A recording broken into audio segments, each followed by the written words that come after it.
How do we walk this through? Number one, ensure aligned impact and aligned goals.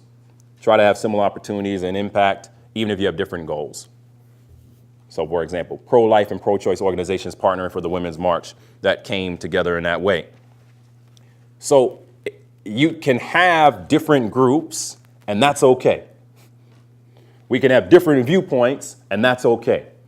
We could disagree on a lot of different things, and that's fine if we're clear on what is the impact we're trying to have. You know, I try to always convey to a lot of our conversations that we have around the country, I'm not looking for a monolithic group. You know, I want to have a divergence of conversations and spirits that actually makes you better, makes you stronger, but you're able to be successful if we know where we're trying to go. So when you think about how that played itself out, we always try to game out the conversations we have with our team. We call it SAR, situation, action, result.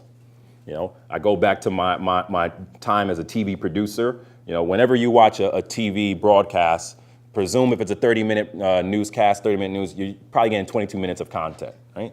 And so if I'm doing 22 minutes of content, I have a story might be 90 seconds. So I got to be thinking through, what is the situation? What is the action? What is the result? Think that exact same way when you're trying to organize. If I'm trying to have aligned impact, what is the situation that's at hand? What is the action we're trying to get done? What is the result we're trying to have accomplished from here? So if I see that there's injustice happening and we're not having the opportunities of having greater funding as it relates to our schools, or we're trying to figure out how to make sure we deny the repeal of health care, that's the situation. There's multiple actions that can come about that, but then what's the results we're trying to get from that? And if you're able to lay it out in that way, while simultaneously saying what's the aligned impact we're trying to have and what are the aligned goals we're trying to have, it allows you to be more impactful as an organizer. And I'm being very clear in dividing it up by saying the second point. All movements that are effective have clear goals and objectives. Passing Raise the Age, which I'll talk about right now. A goal and an objective are very different things. Right? Too often we use those words interchangeably. They are not the same.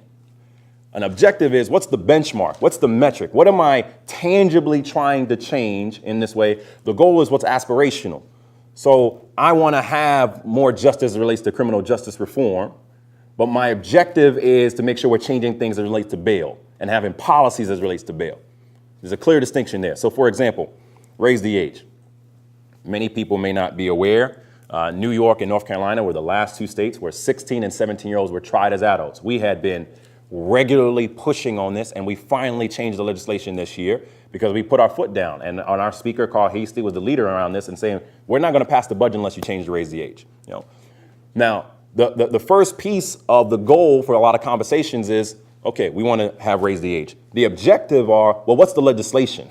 What's the components of it? What are the parts we're going to fight for? So as you're thinking about how do you organize and how do you lead your resistance and how to sustain the resistance long term, be very clear of the difference between the goals and objectives you're trying to accomplish in that manner and in that way.